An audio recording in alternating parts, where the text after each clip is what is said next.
Hey Dan, good to see some familiar people over here. Yeah, how are you? So interested to Good. learn. Yeah.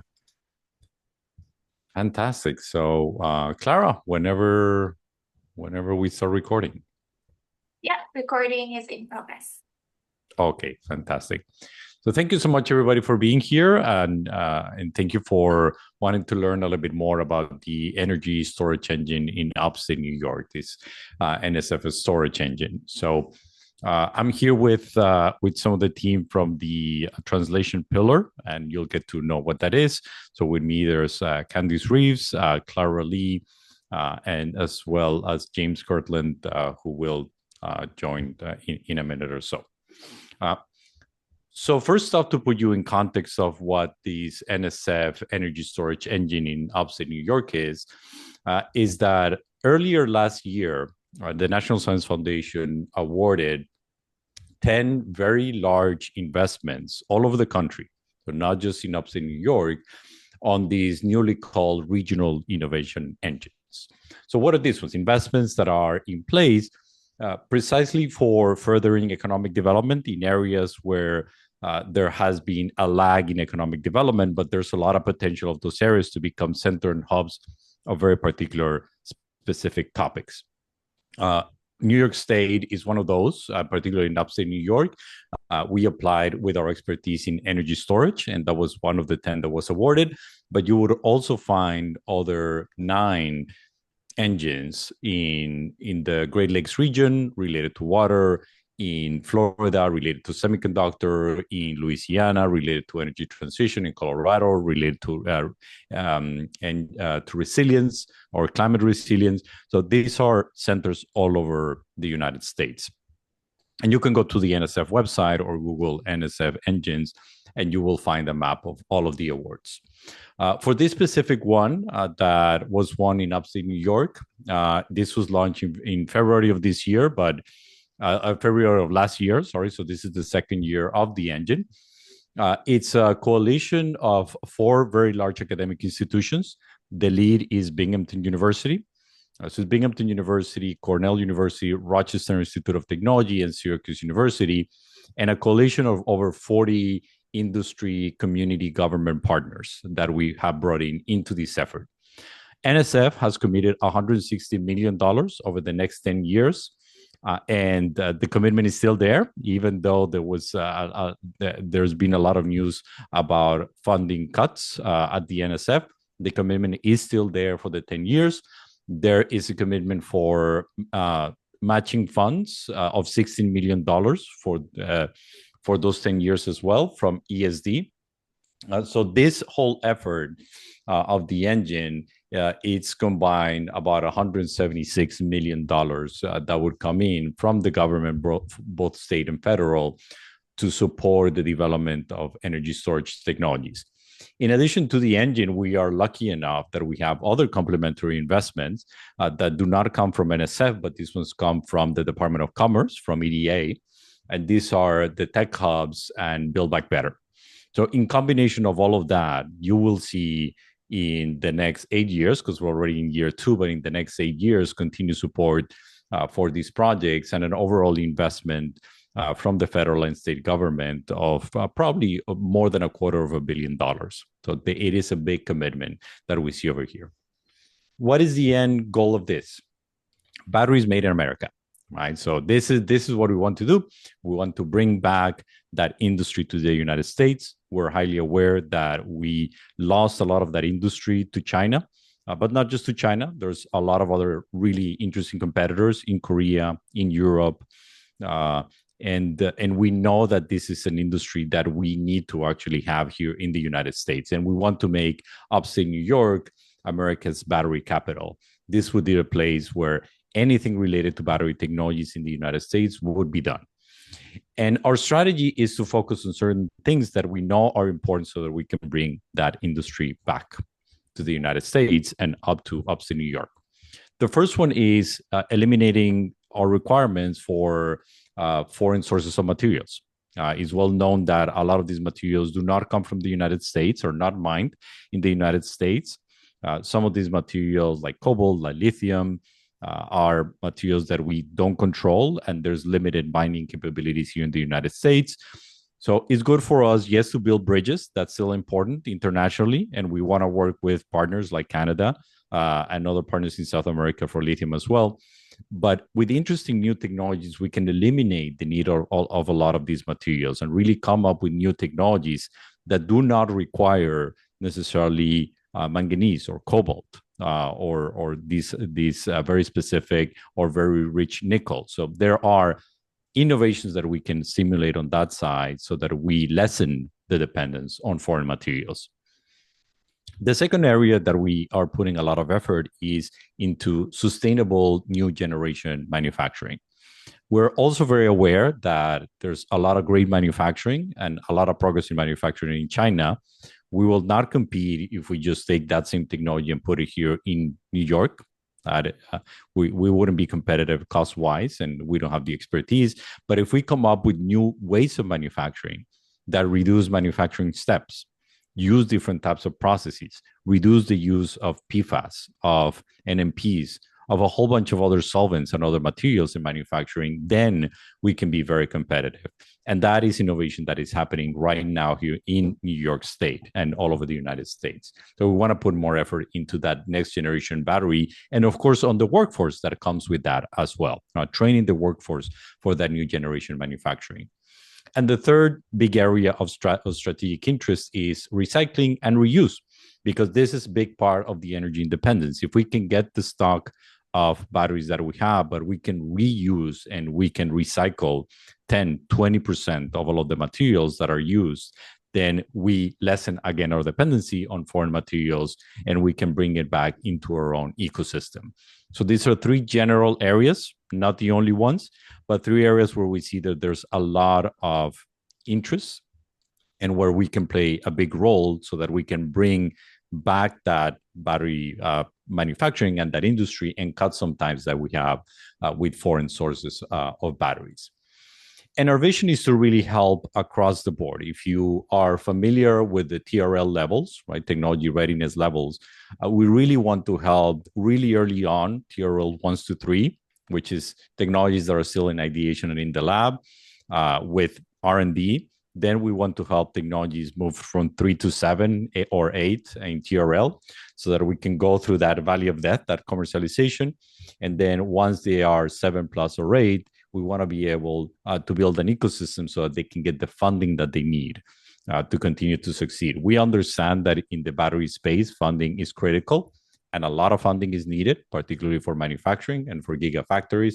So we want to support all of that.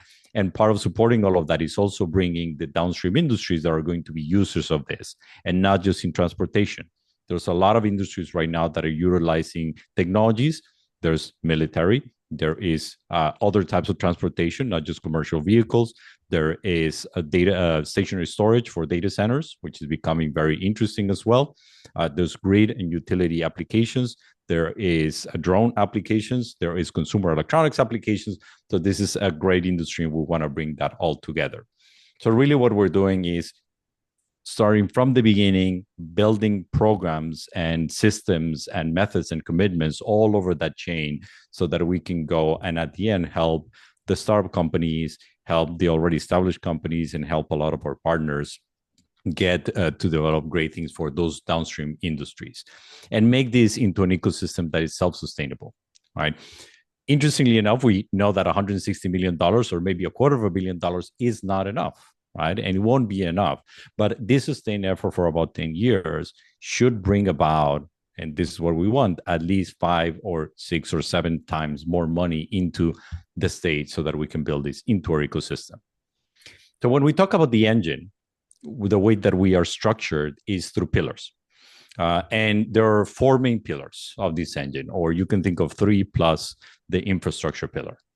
So the core things that we have been doing for the past 2 years are focusing on user-inspired R&D and supporting projects that are related to R&D, very early stage projects. We are focusing on translation. So from TRL 3 to 7 plus, what can we do to speed up that translation process from a technology that has a lot of potential? We are working on developing the new generation workforce for energy storage as well.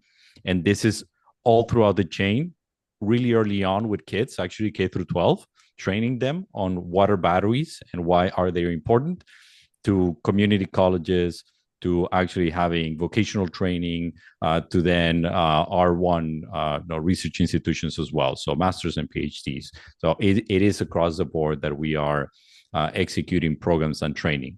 And all of this is sustained with a group of equipment that we're also putting money into, so that if you want to do testing, if you want to do manufacturing, if you want to do analysis, if you want to build packs, if you want to build cells, we have all of those test beds and infrastructure that you need.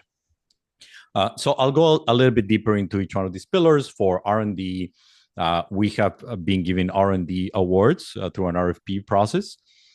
These are mainly to leapfrog the manufacturing processes that have been pretty common right now in Asia, and really try to focus on innovation across the battery life cycle. So not just on materials, which used to be the case mostly in upstate New York, but also putting R&D awards in new types of cell manufacturing, management, even in new techniques for recycling. So again, think about the topic of the whole ecosystem. We are putting R&D efforts into all of those places. In these 2 initial years, we have actually done a lot of work, both joining industry and academia. Actually, these RFPs were all in a partnership between academics and industry. That was our requirement of those RFPs. We have awarded over 1.2 million in awards to 8 teams. And we're always looking for ways to continue to sustain these projects as they move into the future. Right. We also did for them a technology gap analysis, making sure that we understand where are the gaps that we need to fulfill. We asked them to participate in industry consortium meetings. So even though they're early on, they need to continue to be part of the ecosystem and start building this ecosystem with us, right? We're awarding more. We're in that final leg of awarding all of those R&D awards, but those are almost all committed. Actually, those are all committed at this point in time. And we're going to start reviewing the ones that have more potential to go into the translation part. So the translation pillar, which is the next section, is mainly through something that we call our Superboost program. So what is Superboost? We are very aware that if you are trying to do traditional battery innovation and you have a technology that already has been proven in the lab, maybe you made some cells, maybe you understand the electrochemistry behind it. If you go through the traditional acceleration project process and try to raise some money, probably it's going to take you 5 to 10 years. And some of you that have been in this space, like I have been 15 years in this space, know that some of the technologies that were getting started in 2010 have not come to fruition yet, and they're still there. So it takes a lot of time. What we want to do with Superboost is take these promising technologies, and through a very strategic input of money and knowledge on how to build technologies and using this infrastructure that I told you about, the test beds, the manufacturing, the prototype manufacturing, really help them get to a commercial product, to show that commercial product to a customer in less than 2 years. I know that sounds crazy, right? Trying to go from 50 years to 2 years, but it is absolutely doable. And we already have an example of that. Earlier this year, and even before, later last year, we gave an award to ATO System. That was a collaboration between ATOs and Kodak. So through our Superboost and then support that we given them, they started working in a new manufacturing technology for electrodes. It is a new extrusion process for electrodes. They were just started. It had been tested, so it was TRL 3, maybe 4. And through our help and the support that we've given them, now they have big commitments from customers to buy these products. They also raised a big venture funding round that supports this process as well. So they are actually commercially ready and will be commercially ready at the beginning of next year. So again, 1 year, one extended year, right? So 1.5 years through a commercial product. And this is exactly the type of projects that we want to support. Right now, we have in our Superboost pipeline 11 companies, about 1.4 million in grants. We have companies like ATOs, Psionic, Natrion, Libama, Select Technologies, American Power Company. And not all of those are particular material companies. That's not the goal. The goal is materials, manufacturing, AI. AI is very important. This is American Power Company, AI and control systems, recycling. So all of those are topics that we touch upon, and we want to get them to that final customer very fast. We will announce 5 more awards very shortly, and we have already done all of the commitments for this year on that. And those companies are working within the ecosystem.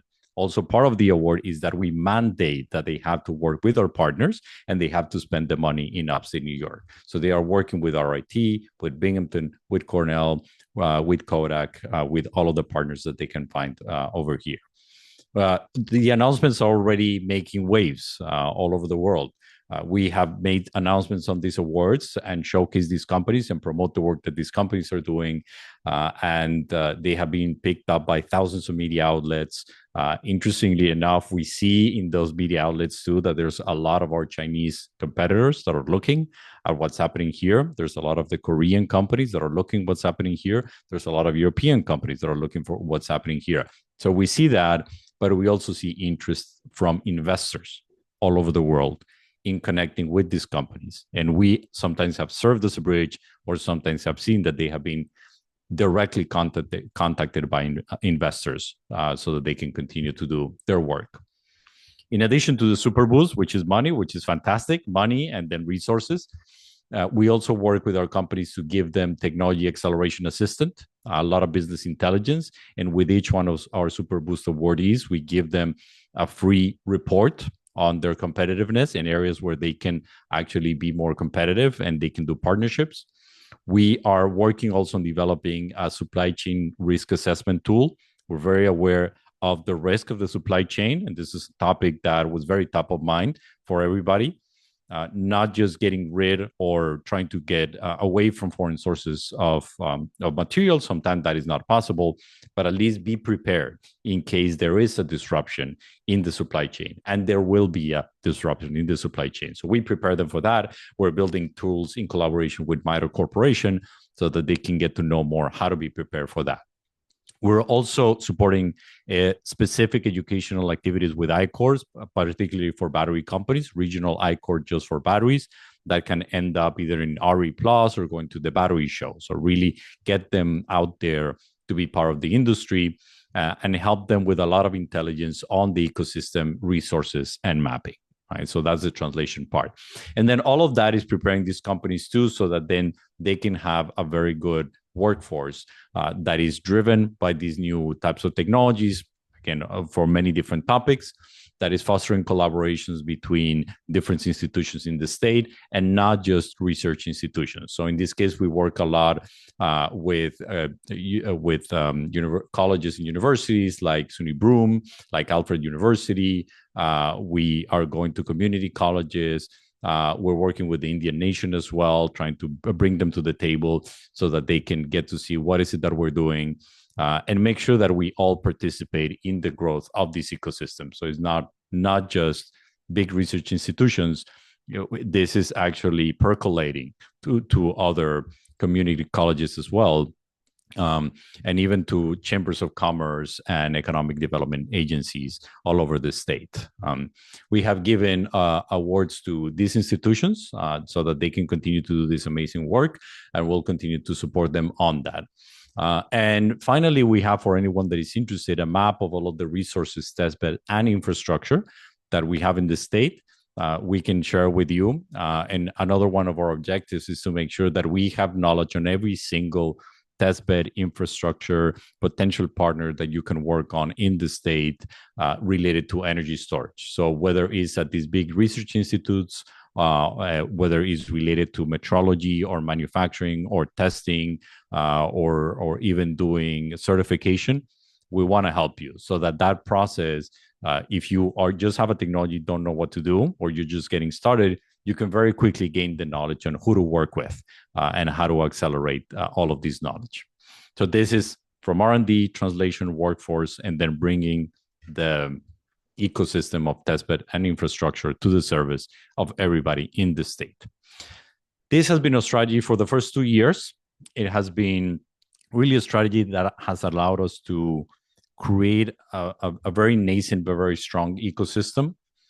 These institutions have collaborated in a way that I've never seen before. It's a very strong collaboration, always talking with each other, always sharing resources for the benefit of the industry and the companies that are trying to grow in the industry. We are now in a transition process. And what's going to happen is that at the end of year 2, we're going to start an additional 3 years of this award. This is going to be an additional 45 million from NSF with further commitments from EDA, EDC, ESD as well, sorry. And in these years 3 to 5, is going to change a little bit. We're going to focus less on giving this type of particular awards through an RFP process, but we're going to focus more on business and ecosystem development. What does that mean?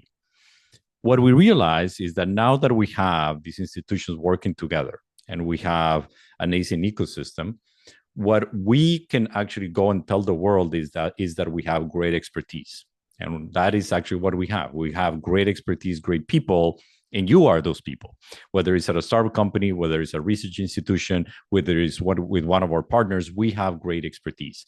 And we want to be the place where anyone in the industry that has a problem comes to us for that expertise. And we have now selected a few areas where we know that is expertise that we could sell anywhere in the world, and we could bring people to come here to solve their problems. Number one is on safety, right? We've done a lot of work on safety of batteries. It could be from the material side, it could be from the manufacturing side, it could be from the utilization type of things, it could be on how to build better battery packs. So anything related to safety, we are very knowledgeable. We're very knowledgeable. We have had testing beds for now over 15 years on safety. And we have the people and the expertise to actually do that. So we want to make a call out there in the world. If you want to do something related to safety, if you have a problem, if you want to improve your battery pack, your processes, your management system, anything, come to us, we'll solve it. Same thing for power engineering and energy storage. What do I mean by that? How do I get more power out of batteries in a safe way? So it's all interrelated. How do I get more charging, faster charging? Because it's two sides of the same coin.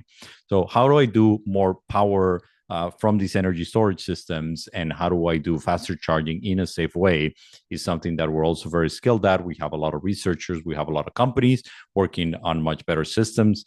Fast charging and more power is going to be critical for this type of energy storage systems, and not something that normally is seen in large scale systems. So we have the expertise and we want to go out there and sell it. Sustainable manufacturing is another big topic of this. So how do we improve the manufacturing that we have right now to reduce the use of water, of solvents, of NMPs, maybe completely reducing the need for binders, the need for PFAS or other materials that could be toxic or at least have to be recovered? How do we reduce the use of energy in manufacturing? And all of this takes reimagining and reinventing a little bit the traditional type of manufacturing, which for the longest time has been your wet coating type of manufacturing. There's still going to be wet coating manufacturing, and we can do a lot of good. We can do a lot of good research there, but we want to put a lot of effort in sell our capacity to do more sustainable manufacturing. And last but not least, we also know that we have great expertise in AI, and we want to actually go out there and use AI to solve problems in the industry. So there is use of AI for better materials discovery. There's use of AI for improving battery packs and their functioning. There's AI to improve manufacturing. There's lots of places where we can actually use AI. And I know that some of you here on this call use AI exactly for that. And so we want to be that link where we can sell you as an expertise and connect you to any company, any startup, any other industry out there in the world that has a problem that wants to do these solutions. So how are we planning on doing that? Through some mechanisms that we already know that work pretty well. And this is what we call our menu of services. One of those could be if someone has a particular problem that has no known solution, we want to support R&D, fundamental R&D in solving that problem, coming up with something absolutely new. It could be with industry, could be with academia, could be with startups. So basically supporting these R&D projects. If there is already a solution that maybe an industry partner has, but they don't know how to implement it, they don't know how to put it to good use, we can bring our engineering expertise to help that industry partner actually get to that solution, implement it. And it could be using our engine people, our local companies, or local suppliers. So it doesn't have to be just startups. It could be companies that are already supplying energy lines, gas lines, cabinets, stuff like that. So this is an opportunity for the whole ecosystem to be part of the growth of this industry. If the industry partner has a problem and there's already a technology out there that solves it, we want to be that matching link. We want to make sure that they know the companies, whether startup or larger companies, that have a product that they can be used. And because we know that there's still a gap there, sometimes it's a new technology that needs to be proven on site, that needs to be proven with the customer. This is where we can put money into projects. We have this idea of a program called MegaBoost, will be $1 million for customer-driven demonstration projects. Not just demonstration projects, but what we want to see is a technology on a site operating that will end up in a much larger contract for that company. And we're willing to put $1 million to make that happen as well. So these are large contracts of demonstration that get to that end customer. And last but not least in that menu of potential things that we can do, we can also serve as an industry partner that can build a consortia around a particular topic. So if there's a topic that you know that is very interesting to you, where you want to build a consortia, you cannot do it alone. We want to come in and actually help you build that consortia. And we've already had some requests on building those consortia for particular types of energy storage technologies.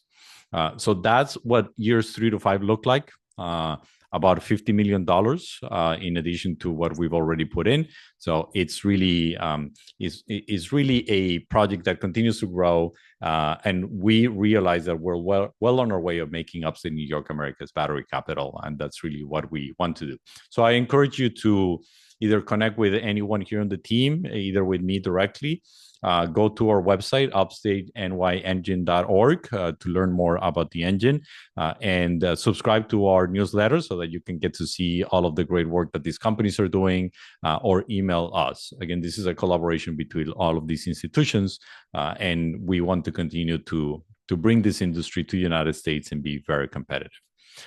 So with that, I'll open it up for questions. Happy to take any questions, whether you want to put them here on the chat or just raise your hand or ask us any questions.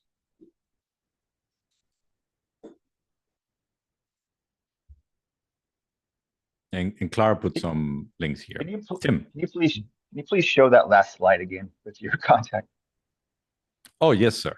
Yes, sir, I will. There we go. Is there any grants we can apply to, or no? So at this point in time, the grants for this year have all been allocated. Here, man. Yeah, the grants have been allocated for this year. Next year, we will award a lot of money. Sorry.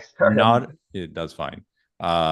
Next year, we will award a lot of money, not as an RFP. So the NSF is now focusing on a different strategy that goes away from your traditional RFP, and it goes more into very specific development plans for technology development.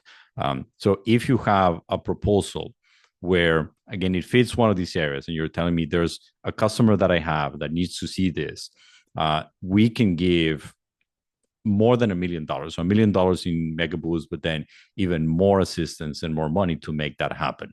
So we're going to maybe do less projects, but much more directed with much more money. That's the way that we're thinking of doing years 3 to 5. But that's a good question. Thank you, Tim.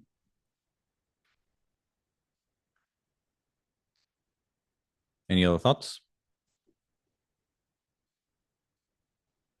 Fernando, are there examples of companies that have come from Binghamton or Cornell or some of the others that are leveraging the program that you can talk to? I know you mentioned ATOS, but over the 2 years, have there been sort of success stories about? Yeah, so ATIOS is really an interesting success story. They worked a lot with Binghamton before, and they were originally in actually they still have an operation in Tennessee, but all of the help that we're giving them is actually moving them to the state quite quickly. So that is a success case for the state for ATIOS, because they went from having a technology to now having customers actually with contracts and investment as well. So that is a great story. And they were working with Binghamton before. They were part of Charge Up Acceleration, the Charge Up Accelerator at Kaufman too. Psionic is one of those stories that has been intertwined here with Cornell. Ed Williams has worked with Cornell before. This is a silicon anode technology, and again, they have worked with Cornell a lot. They have worked with our partners, with our characterization center. And now that they're growing and getting customers, they're also looking at expanding their footprint here in the state as well. And there's a couple more that we have not yet talked about that they have big announcements of awards. We'll announce them pretty soon, but basically through our help, they have now raised big funding rounds with customers to produce their particular electrodes here in the state. So we'll share more of these stories. But yeah, what we're seeing is we're starting with these companies that were somewhat loosely associated to our ecosystem to now really get them to be very associated to our ecosystem. And now really the focus will be, because we focus a lot on startups, is what can we do with more of our partners? And by our partners, I mean BAE, Raymond, Toyota, of course, Corning, right? Kodak. So how can we bring them and get them closer to these companies so that they become drivers? And even some of the companies that we have not reached yet, but we know that they're around the ecosystem. So Tesla, GE, right? So all of those companies, we also have a plan on reaching out so that we can basically bring all of those to the table as part of the ecosystem. Got it. Thank you. You have a question here in the chat, Fernando, from Colin Watson. What are the engine's expectations around access to IP, to intellectual property? Yeah, that's a great point. These are federal contracts. So if any R&D is funded with federal money, which is NSF money, then they will have to follow exactly the same requirements as any other federal contract. So if you've done this with a university, universities are usually very good stewards of this type of process. If our R&D processes, our R&D projects are going through Binghamton University, but they're going to all the institutions, so Binghamton, Cornell, RIT, Syracuse, and we usually just use their policies on federal contracting. If there's new IP to be done, then there's a license process, depending on which university. Each university has a different licensing process, and then we just make sure that we comply, right? You know that these federal contracts also have clauses on the federal government actually having use of the technology for some educational purposes back to these universities. So Bayh-Dole Act straight away.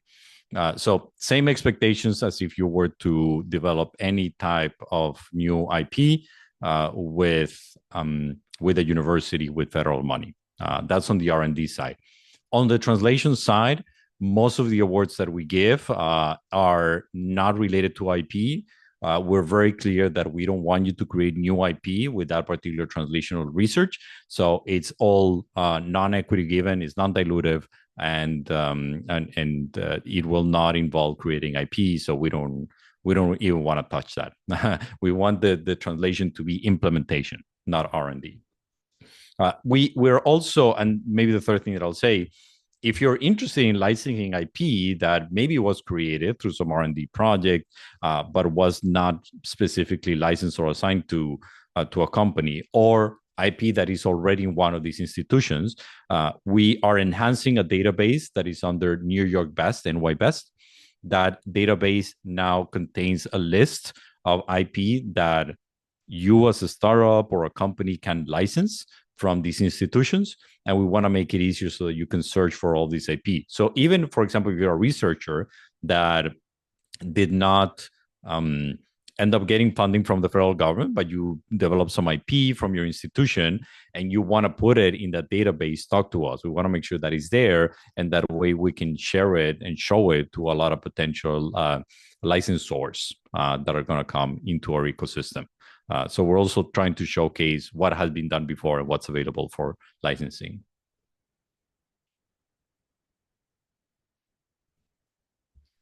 One last part that I didn't mention here is we also understand that a big component of building this ecosystem is private investment, venture capital, private equity, and big investments, particularly if you want to create battery manufacturing, gigafactories of any type. We have been working closely with Launch New York. Launch New York is an independent, smaller venture capital fund, but now has, through the engine, raised a new fund of about $13 million, continues to grow. So maybe now it's more than 15 million. And that has been in a large chunk dedicated to funding new opportunities in energy storage. They usually also work a lot with New York Ventures. So that's the ESD fund to match some of those funding whenever that is appropriate. And we have plans from years 3 to 5 to expand our capabilities to fundraise so that we can bring more money from private equity, from family offices, and from other VCs to this ecosystem. We're keenly aware that venture capital needs to play an important role on this. And probably we need more than $1 billion of venture capital fund just dedicated to this type of energy storage technologies.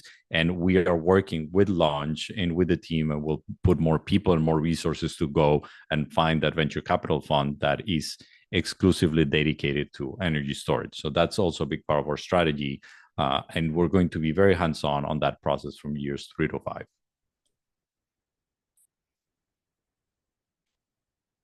Federica has a question. Currently interning with the Upstate energy storage engine, working on similar projects. As a student really interested in this field, how can I stay involved and continue contributing beyond this internship?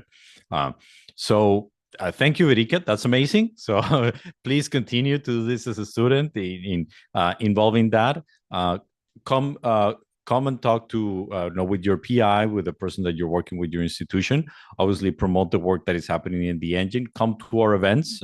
We are participating in every single event, whether it's New Year Best, the battery show. We are doing safety seminars. So we're going to be in the New York State Fair as well. So you can come and see us over there. So we're trying to be all over the state in all of these outlets. To promote the work that we're doing. Talk to us and talk to the people that are your PIs to see what startups are actually also working on this ecosystem. We're announcing all these startups. Talk to us to see what industries are doing that. Talk to us also to see which universities and community colleges are doing programs. If you want to get also involved in K-12 education, this is with the Griffith Institute that is leading that part. Please let us know. So that's also wonderful work that we're doing, motivating kids to learn more about energy storage. So really talk to us and we can guide you. But basically just be vocal and say, I want to help. I want to do more. I want to be more engaged. And when you see an announcement, there's our contact info right there. My email is right there. You can always email me, and I'll always reply and let you know what are ways of connecting. Thank you for the answer, sir. Thank you.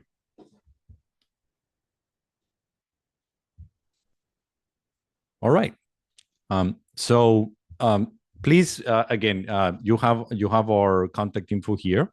Let us know if you have any other questions. The engine is still going strong. And I will say this again, in spite of the craziness with federal government funding, this is a program that is very bipartisan. The idea that we need to be competitive in energy storage, in battery technologies, and bring back that industry to the United States is supported by everybody. This is a long-term project too. We understand that this is not a commitment that can happen in 2 years. So this is why we have $160 million committed over 10 years to continue to do this work and build the ecosystem. So we couldn't do it without you. You're a big part of of this. You are actually the part of the engine that makes this work. We want you to be more engaged. We want to continue to help you. We're going to try to be more aggressive in years 3 to 5. We're doing larger inputs of money, more dedicated to particular projects, but always very related to a use case and a customer case, because that is really, really important to us. So please come to us. My ask today for all of you is that you disseminate knowledge about the energy storage, and then you also come to us with problems. I told you 4 areas that are very important for us at this point in time: safety, power, and charging, right? Fast charging, AI use in energy storage, and sustainable manufacturing. So if you know of any problems that the industry has, or you have any problem as a startup company or as a company that you want to solve on that, and you think that it's relevant, come and tell us about it. We want to start building a list of problems that we can solve, so that we can match you with the right expertise. And then if we don't have that expertise, even bring that expertise here to the state too. We're going to be very bold on that, trying to bring all of the greatest expertise in the world here to New York State so that we can solve those problems. Please send those problems. We want to build that list. And with that, I thank you so much for being here. And please, my email, and I'm always available to answer any questions with me or anyone from our team. So thank you very much. Thanks, everyone. Thank you.